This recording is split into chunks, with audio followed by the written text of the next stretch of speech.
One of the things that I noticed while we were out shopping this last week, and I say shopping, we weren't actually going to buy a place. I was just looking.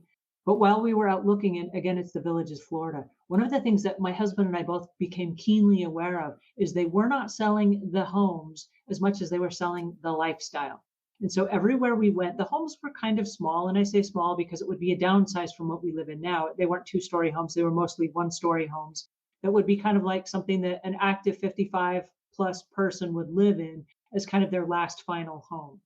And one of the things that we noticed is when we walked in, we're like, hey, tell us about what's going on here. And instead of them saying, well, the home is so many square foot and it has, two bathrooms, three bedrooms, and the features of the home, they were saying, oh, this neighborhood has active walking trails and it has bicycle trails and it has bocce ball and it has 80 swimming pools and it has 9 golf courses. And they were highlighting the environment.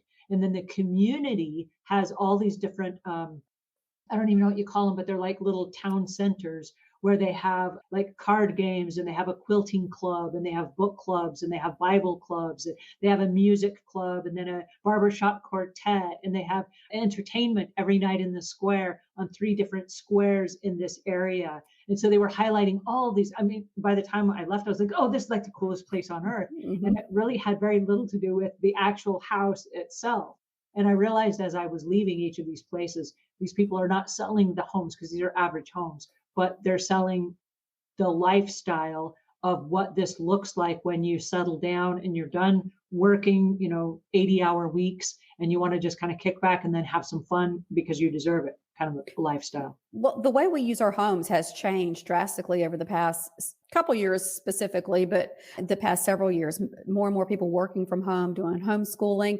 And in the area where I work, in and around Charlotte, we have lots of 55 and plus active community neighborhoods popping up. But even other neighborhoods are really centered on live, work, play. Mhm. So lifestyle is a huge focus. Now, of course, home amenities, you want to have a home that you really like and enjoy, but lifestyle is really very much impactful on the home that people are choosing. And most of that information is so readily available. They've already pulled up on the app the size of home, square footage, when it was built, builder, all those basic things. Right. And so a lot of it really is about the lifestyle. The exceptions to that, I guess, is when you get into the luxury market and people want a little more specifics.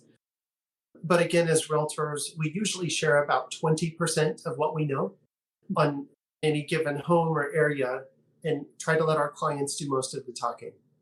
We love what we do, so it's very easy to share far too much information. So normally, if you step back and let people actually ask questions to what they're curious about, everyone is curious about something completely different, Oh, totally different. Some people want lots of statistics and we can give them. Other people don't care at all. They just want the aesthetics. mhm. So it's very important as the consumer to ask your realtor the questions that you're curious about because everyone is so different.